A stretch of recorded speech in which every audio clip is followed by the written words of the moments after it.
ไม่ได้มันก็ไม่กดนับพร้อมอยู่นะ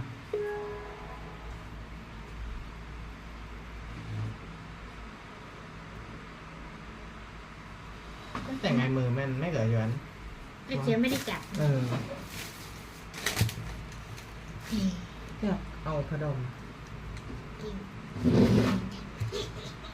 เมื่อกี้บอกก็ไม่เอากินนั้นหอมยั่วใจยากยั่วใจลงตัวนี้แดงๆจะกินนี่ไงกินนะกินอะไรอ่ะเรากินไม่เยอะอันนี้อะไรอ่ะไข่ตอนนั้นเธอก็ไม่กินเธอซื้อมากินนี่เหรอเอามีสองข้างเนาะกินไปเลยไม่ต้องอันนี้ไม่ต้องเกรงใจเธอถ้าใช่ไม่อิ่มเธอก็สั่งใหม่ถ้าใช่อย่างเชมิโก้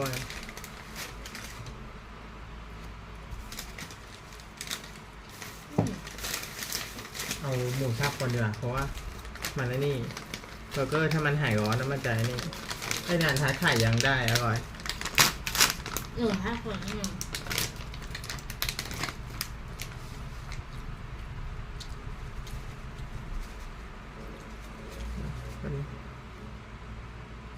เพราะพวกนี้มันแป๊บเดียวหมดขอกินนี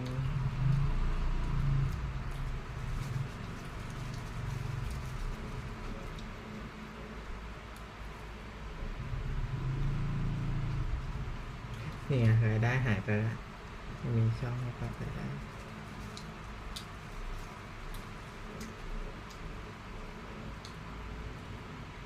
ได้ไปเราไม่หยุดหรอก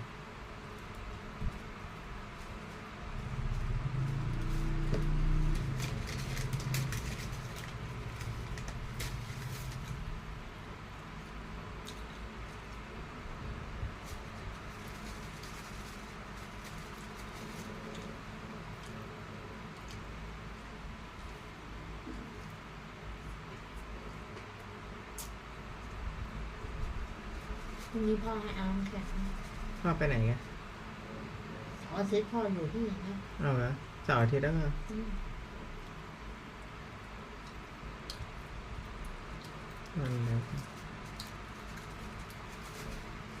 ตัดนั่งใส่อะไรอ่ะหมูสับ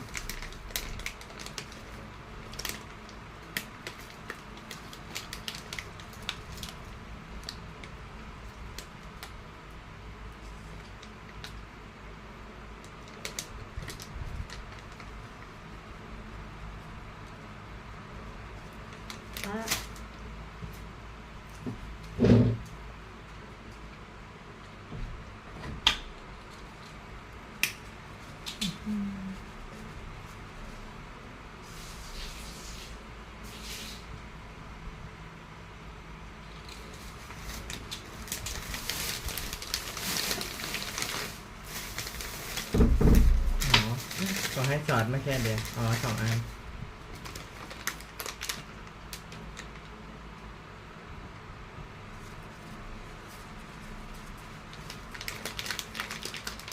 พี่มอง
ไม่บิ๊กเปล่า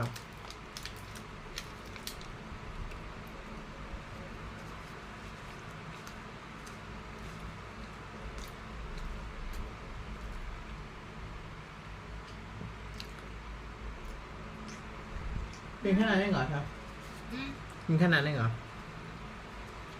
หนูเคยไม่กิน ไอ้เดี๋ยวเช็คช่างใหม่ได้ แล้วก็ปิดนะ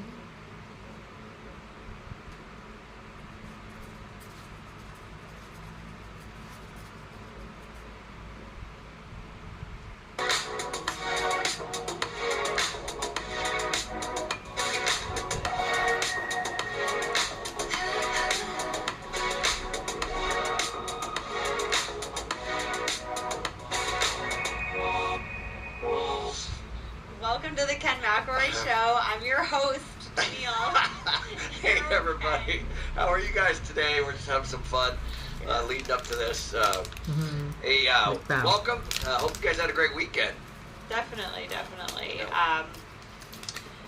So today's Master Course Tip of the Week, we always start with that, is never get an adjustable rate mortgage.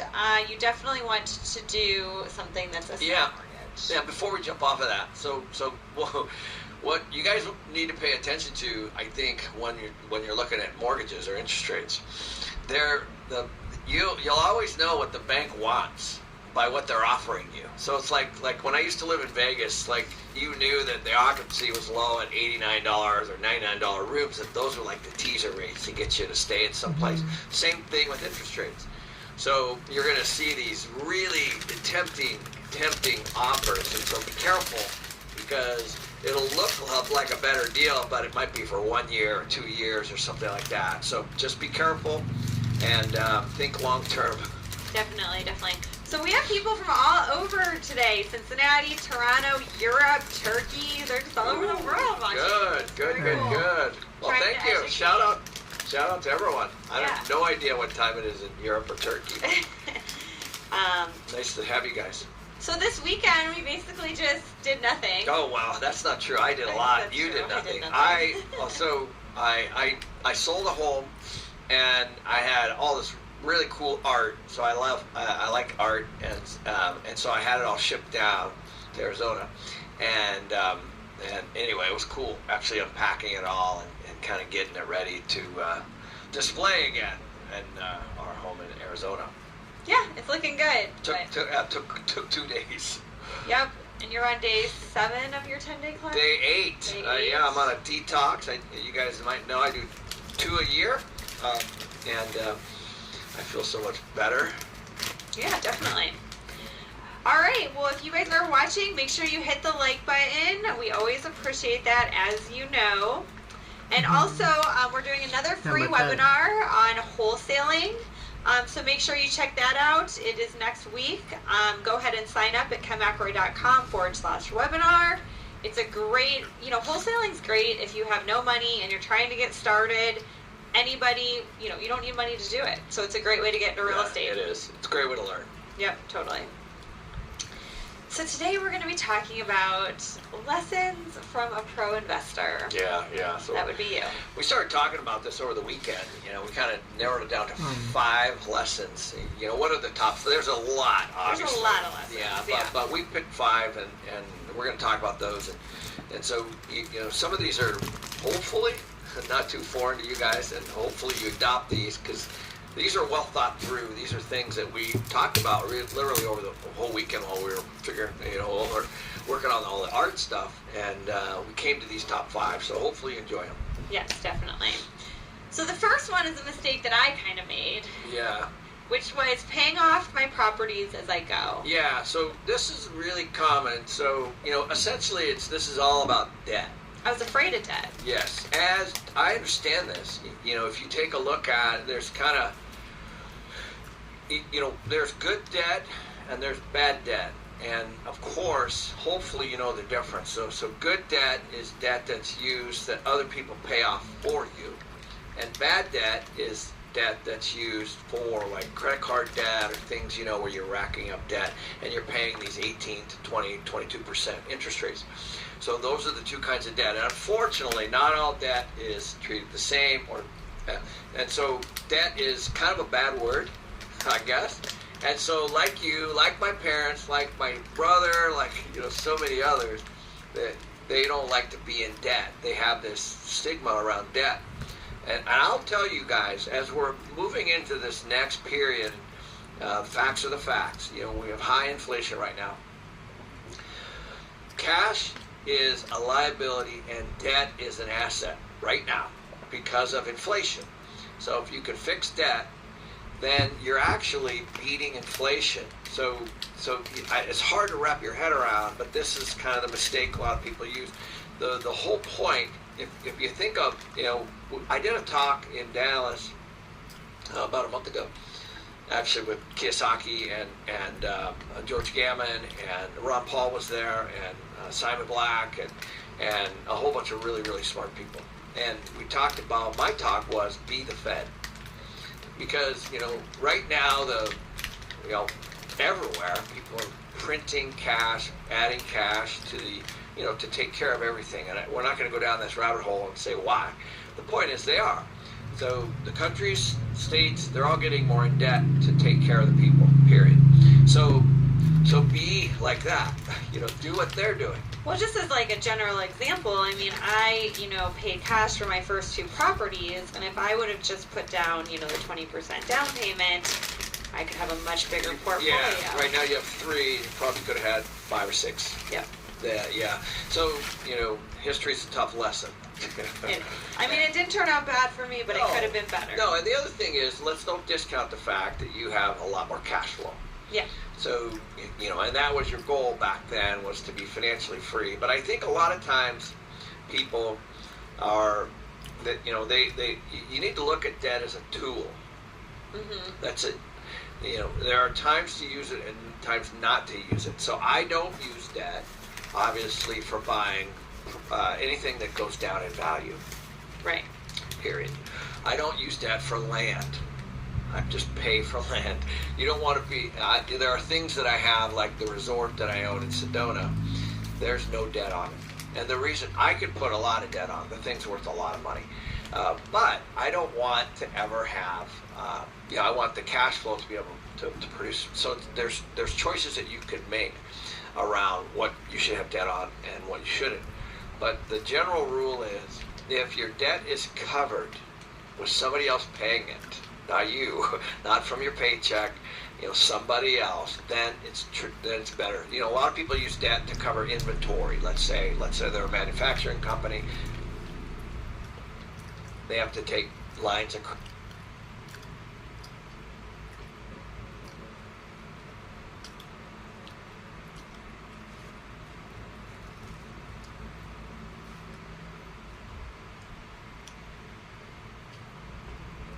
that's debt, to pay that down, you know, while they're managing people that are paying them. That's different. That's using debt in your business. So there's time to use debt. Debt can be your friend, and also the other thing is, we don't really talk about leverage here, but I don't advise having too much debt, too much leverage. So you want to have that. So you know, like during the pandemic, when the pandemic hit, Ross and I, we immediately started to take a look at our loan to value on all our assets and what we call our break even was. So our break even is simply expenses plus debt. So what is that number, and how much revenue do I need to have to cover it? So generally we're in the low 60s. So that means that I only need to collect 60%, you know, I think it was 62 or 63% of all our income to cover our our expenses and our debt. So that's what we call our break even. Anything over that is obviously cash flow. So that's where you need to be thinking. So in your case, I would advise, if you had, let's say, long-term tenants in there, and you do and have had, you know, maybe 50% debt, maybe 60% debt, but that's hundreds of thousands of dollars to you. Mm-hmm. And so that's a lot of money that then you can now scoop and use, and especially if you fix it at, say, 2.5% or 3%, which is what the number is, and use to go out and buy more stuff and hedge inflation, because you're borrowing, well, right now, at least 2 points below inflation. Yes, definitely. So that's kind of the philosophy, is not to just consider debt bad. Like, I grew up that way. My parents would say, do not get in debt, pay off your debt, pay off your house. My parents paid off their house And obviously a long time ago, I remember as a young kid when they were so happy when their home was paid off and they lived debt free generally for the rest of their lives. Nothing wrong with that during the time, but gold was tied to the gold standard then, guys. In the 70s, Nixon took it off the gold standard and currency became what's called fiat currency. And now that currency floats. They can add as much as they want. It's not tied to gold anymore. So just go back and look at your history books and take a look at all this. It's fascinating. If you want to really freak out, just type in how much has the dollar devalued in the last 20 years. That's all you have to do. Just type it in. Probably in the last year. Well, yeah. But just go back and look. There's an actual visual I saw with it. It has a $1 bill and it just shows it going down like this. So that's what we're trying to fight. You're not going to win the fight, but you can certainly manage to it. You know, on YouTube, Josh has a great question, and I actually get this question a lot. After he saves, he's a renter. After he saves the 20%, should he buy a rental property or buy himself a primary residence? Yeah, so if you can, do the house hack method. Yep. You know, so what you can, so I have a friend that just did this. He's a young kid. I love this kid. He's a musician, and he's the lead singer of this band, and he's, up in the Coeur d'Alene, Spokane area. And I sat and had coffee with him and his mom and dad. It was cool. And this was his issue. So he had saved a bunch of money doing, his stuff, and he ended up finding a home and ended up having a rental component to it, a separate entrance. So you have to be thoughtful around that. So it doesn't have to be an either or.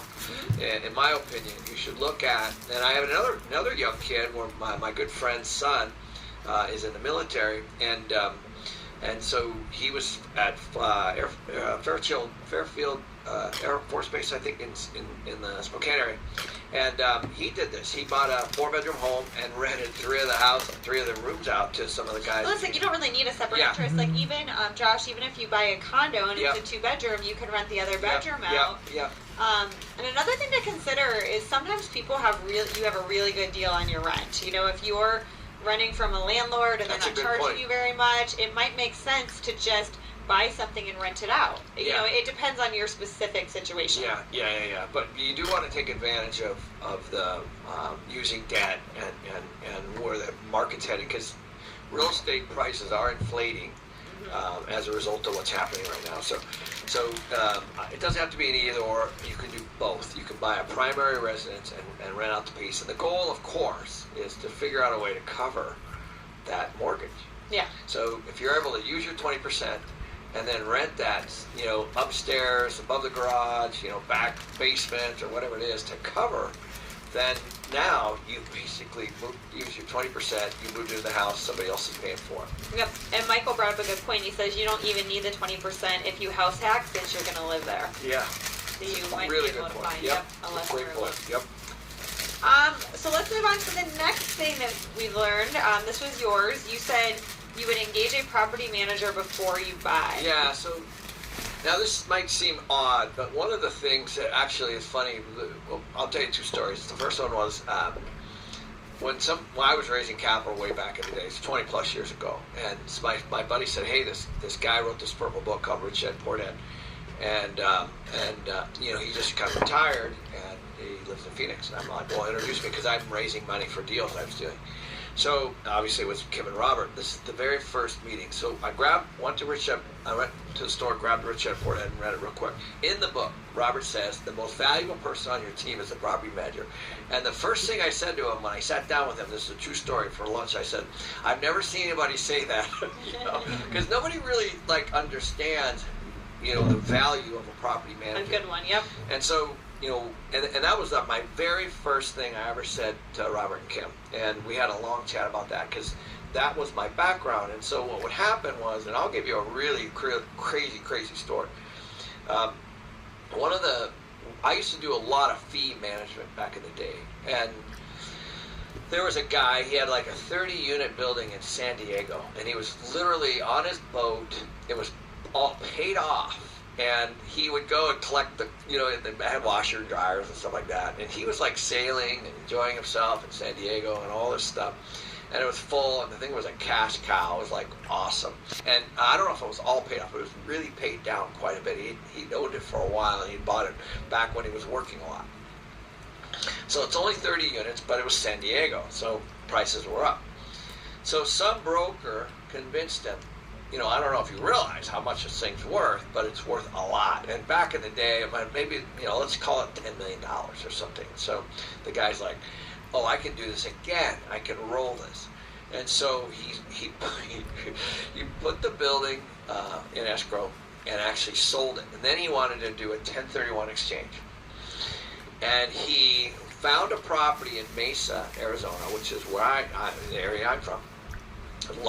It was like 150 units, and to save on tax. And then the day before he closed, he called me as the property manager. Can you help? So I'm like, of course I can help. So now he's done all of this by himself, you know, and not thinking about this. So the very first thing was like, I don't know if you realize what you're buying, but what you're buying is something that's full of bad stuff. You know, it's got some real issues around occupancy. It's got